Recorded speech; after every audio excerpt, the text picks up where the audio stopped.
તો નમસ્કાર મિત્રો, મારું નામ કેતન રાઠોડ છે। તો આપણે વાર્તાની શરૂઆત કરીએ।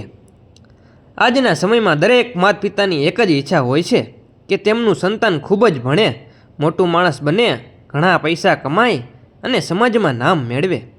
પરંતુ એક પ્રશ્ન એવો છે જે ઘણીવાર ભૂલી જવાય છે। જો સંતાનો પાસે સંસ્કાર ના હોય તો એ સફળતાનો શું અર્થ? પૈસા કમાવા માટે શિક્ષણ જરૂરી છે, પરંતુ માણસ બનવા માટે સંસ્કાર જરૂરી છે। આજની આ હૃદયસ્પર્શી વાર્તા એક એવા પરિવારની છે જેણે પોતાના પુત્ર અને પુત્રીને માત્ર ભણાવ્યા જ નહીં, પરંતુ એવા સંસ્કાર આપ્યા કે આખું ગામ તેમની પ્રશંસા કરતું થઈ ગયું। આ વાર્તા તમને હસાવશે પણ, રડાવશે પણ અને અંતે એક એવો સંદેશ આપશે જે દરેક માતા પિતાએ પોતાના જીવનમાં ઉતારવો જોઈએ। સૌરાષ્ટ્રના એક નાના ગામમાં કાનજીભાઈ અને તેમની પત્ની રમીલાબેન રહેતા હતા। ઘર બહુ મોટું નહોતું, સંપત્તિ પણ ખાસ નહોતી। 2 એકર જમીન અને કાચું મકાન હતું, પરંતુ દિલ એટલું મોટું કે ગામમાં કોઈ મુશ્કેલીમાં હોય તો તે સૌથી પહેલાં કાનજીભાઈના ઘરે જ આવતો। કાનજીભાઈને 2 સંતાનો હતા, મોટો પુત્ર વિવેક અને નાની પુત્રી રાધિકા। કાનજીભાઈ ઘણીવાર પોતાના બાળકોને કહેતા, બેટા, માણસ પાસે પૈસા ન હોય તો ચાલે, પણ સંસ્કાર ન હોય તો એ માણસ જીવતો હોવા છતાં મરેલા જેવો છે। તે સમયે બાળકો નાના હતા, રમતા રમતા સાંભળતા અને પછી ભૂલી જતા। એક દિવસ ગામની શાળામાંથી ઘરે આવતી વખતે રસ્તા પર એક વૃદ્ધ દાદી પડી ગઈ। ઘણા લોકો ત્યાંથી પસાર થયા, પરંતુ કોઈએ ધ્યાન આપ્યું નહીં। વિવેક અને રાધિકા ત્યાં પહોંચ્યા। રાધિકા તરત દોડી ગઈ, દાદી, તમને વાગ્યું તો નથી ને? દાદીની આંખોમાં આંસુ આવી ગયા। બેટા, કોઈ જ રોકાયું નહીં। વિવેકે તેમને ઊભા કર્યા, પાણી આપ્યું, પછી બંને ભાઈ બહેને દાદીને તેમના ઘરે પહોંચાડ્યા। સાંજે દાદી કાનજીભાઈના ઘરે આવી। ભાઈ, તમારા બાળકો બહુ સંસ્કારી છે। કાનજીભાઈ હસ્યા, દાદી, અમે તો માત્ર પ્રયત્ન કરીએ છીએ, સાચા સંસ્કાર તો ભગવાન આપે છે। દાદીએ વિવેક અને રાધિકાના માથા પર હાથ ફેરવ્યો અને કહ્યું, ભગવાન તમને બહુ સુખ આપે। આ શબ્દો બાળકોના મનમાં ઉતરી ગયા।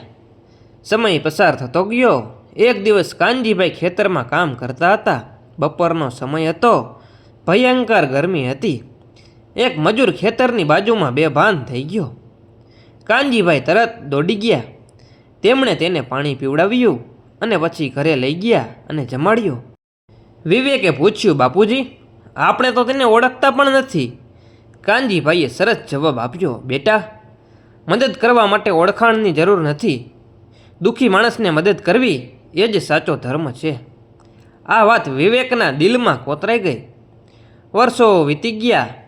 વિવેક હવે કોલેજમાં ભણતો હતો અને રાધિકા 12મું ધોરણ કરતી હતી। શહેરનું વાતાવરણ જુદું હતું। ઘણા વિદ્યાર્થીઓ માતા પિતાની મજાક ઉડાવતા। કોઈ કહે, મારા પપ્પા તો જૂની વિચારસરણીના છે। કોઈ કહે, હું તો મારા માતા પિતાની વાત જ સાંભળતો નથી। પણ વિવેકે ક્યારેય એવું બોલ્યો નહીં।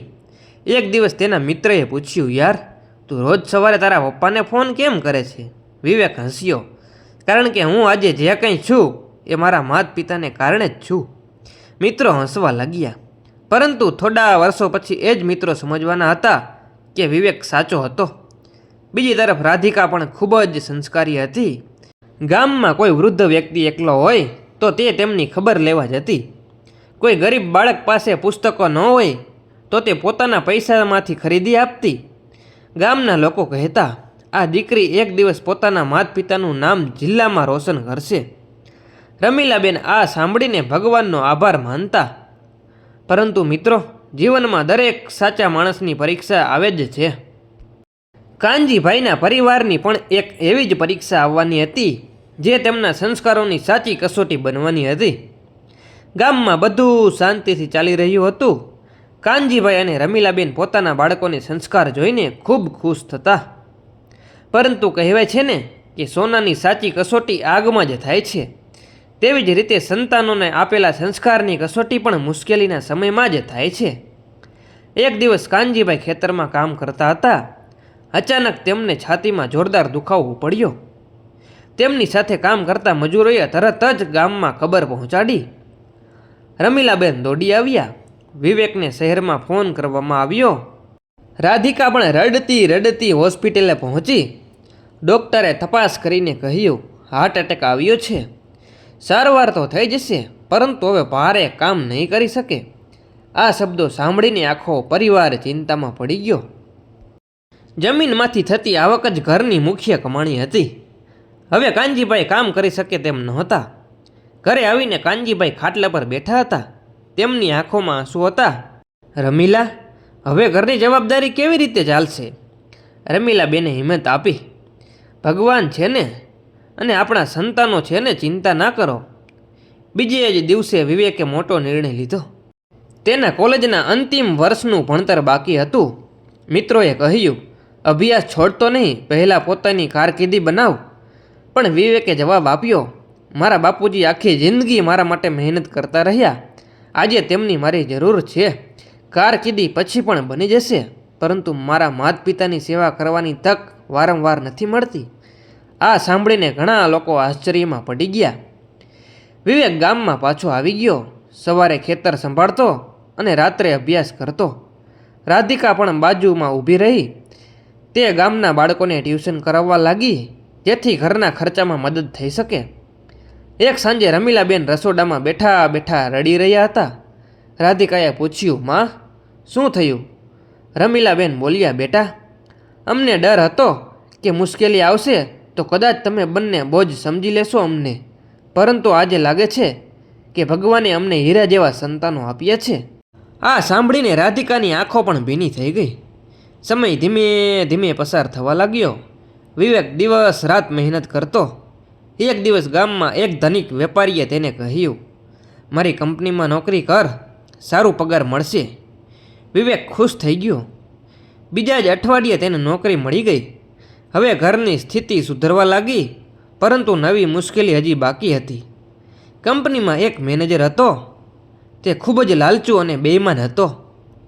એક દિવસ તેણે વિવેકને બોલાવ્યો અને કહ્યું, આ ફાઇલમાં ખોટા હિસાબ પર સહી કરી દે તો તને 5 લાખ રૂપિયા મળશે. 5 લાખ! વિવેકે જીવનમાં એટલા પૈસા એકસાથે ક્યારેય જોયા નહોતા. ઘરમાં આર્થિક તકલીફ હતી. બાપુજીની દવા ચાલતી હતી. રાધિકાના ભવિષ્યની પણ ચિંતા હતી. થોડા સમય માટે વિવેક વિચારમાં પડી ગયો, પણ તરત જ તેને કાનજીભાઈના શબ્દો યાદ આવ્યા, બેટા, ભૂખ્યા રહી જજે, પણ ખોટા રસ્તે ક્યારેય ન જજે. વિવેક ઊભો થયો, સાહેબ, માફ કરજો, હું ખોટા કામમાં ભાગ નહીં લઉં. મેનેજર ગુસ્સે થઈ ગયો, તારી નોકરી પણ જઈ શકે છે. વિવેક શાંતિથી બોલ્યો, નોકરી ફરી મળી જશે, પરંતુ સંસ્કાર ખોઈ ગયા પછી પાછા નહીં મળે. આ વાત આખી કંપનીમાં ફેલાઈ ગઈ. થોડા દિવસ પછી કંપનીમાં માલિકને સત્યની ખબર પડી. તપાસ શરૂ થઈ. મેનેજરને નોકરીમાંથી કાઢી મૂકવામાં આવ્યો અને વિવેકને ઈમાનદારી બદલ પ્રમોશન મળ્યું. ગામમાં જ્યારે આ સમાચાર પહોંચ્યા ત્યારે કાનજીભાઈની આંખોમાં ગર્વના આંસુ આવી ગયા. આજે લાગે છે કે મારી મહેનત સફળ થઈ ગઈ, એમ બોલ્યા. બીજી તરફ રાધિકા પણ એક મોટી પરીક્ષા સામે ઊભી હતી. તેને શિક્ષિકા તરીકે નોકરી મળી ગઈ, શહેરની એક મોટી શાળામાં. એક દિવસ શાળાના ટ્રસ્ટીના દીકરાએ પરીક્ષામાં નાપાસ ગુણ મેળવ્યા. ટ્રસ્ટીએ રાધિકાને કહ્યું, ગુણ વધારી દે, તને મોટું ઇનામ મળશે. રાધિકાએ નમ્રતાથી જવાબ આપ્યો, માફ કરજો, હું બાળકોને શિક્ષણ આપું છું, ખોટું ભણાવતી નથી. ટ્રસ્ટી ગુસ્સે ભરાઈ ગયો. થોડા દિવસ સુધી તેને હેરાન કરવામાં આવી, પણ રાધિકા ઝૂકી નહીં. અંતે સત્ય બહાર આવ્યું અને શાળાના સંચાલકોએ રાધિકાની પ્રશંસા કરી. વર્ષો પસાર થયા. વિવેક હવે મોટી કંપનીમાં ઉચ્ચ હોદ્દા પર હતો. રાધિકા જાણીતી શિક્ષિકા બની ગઈ હતી. ઘરમાં સુખ સમૃદ્ધિ આવી ગઈ. જૂનું કાચું મકાન હવે સુંદર ઘર બની ગયું. પરંતુ એક વસ્તુ ક્યારેય બદલાય નહીં. બંને ભાઈ બહેન દરરોજ સવારે માતા પિતાના ચરણ સ્પર્શ કરતા. કાનજીભાઈ ઘણી વાર ભગવાનનો આભાર માનતા, હે પ્રભુ, અમને સંપત્તિ ઓછી આપી પણ સંસ્કારી સંતાનો આપ્યા. એક દિવસ આખા ગામની સભા બોલાવવામાં આવી. ગામના સરપંચે જાહેરમાં કહ્યું, આજે આપણે કાનજીભાઈનું સન્માન કરવા જઈ રહ્યા છીએ, કારણ કે તેમણે ગામને સૌથી મોટી ભેટ આપી છે. એ છે સંસ્કારી પુત્ર અને પુત્રી. આખું ગામ તાળીઓથી ગુંજી ઉઠ્યું. કાનજીભાઈ સ્ટેજ પર આવ્યા. તેમણે માત્ર એક જ વાત કહી, સંતાનને જમીન, મકાન અને પૈસા આપશો તો કદાચ થોડા વર્ષો સુધી સુખી રહેશે, પરંતુ સંસ્કાર આપશો તો આખી જિંદગી સુખી રહેશે અને તમારું નામ પણ રોશન કરશે. આ સાંભળીને ઘણા માતા પિતાની આંખો ભીની થઈ ગઈ. મિત્રો, આજના સમયમાં બાળકોને મોંઘા મોબાઈલ, કપડાં અને સુવિધાઓ આપવી સરળ છે, પરંતુ સારા સંસ્કાર આપવા માટે માતા પિતાએ પોતે ઉદાહરણ બનવું પડે છે. સંસ્કાર એ એવી સંપત્તિ છે જે ચોર ચોરી કરી શકતો નથી, આગ બાળી શકતી નથી અને સમય નષ્ટ કરી શકતો નથી. જે ઘરમાં માતા પિતાનો આદર થાય છે, વૃદ્ધોની સેવા થાય છે અને સત્યનો માર્ગ અપનાવવામાં આવે છે, ત્યાં સુખ અને શાંતિ હંમેશા વસે છે. પુત્ર પુત્રીને સારા સંસ્કાર આપો, કારણ કે સંસ્કારવાળું સંતાન જ માતા પિતાની સાચી કમાણી છે. તો મિત્રો, વાર્તા સારી લાગી હોય તો ચેનલને સબસ્ક્રાઈબ અને વિડીયોને લાઈક કરી દેજો. મળીએ નવી વાર્તા સાથે. ત્યાં સુધી બધાને જાજા કરીને રામ રામ.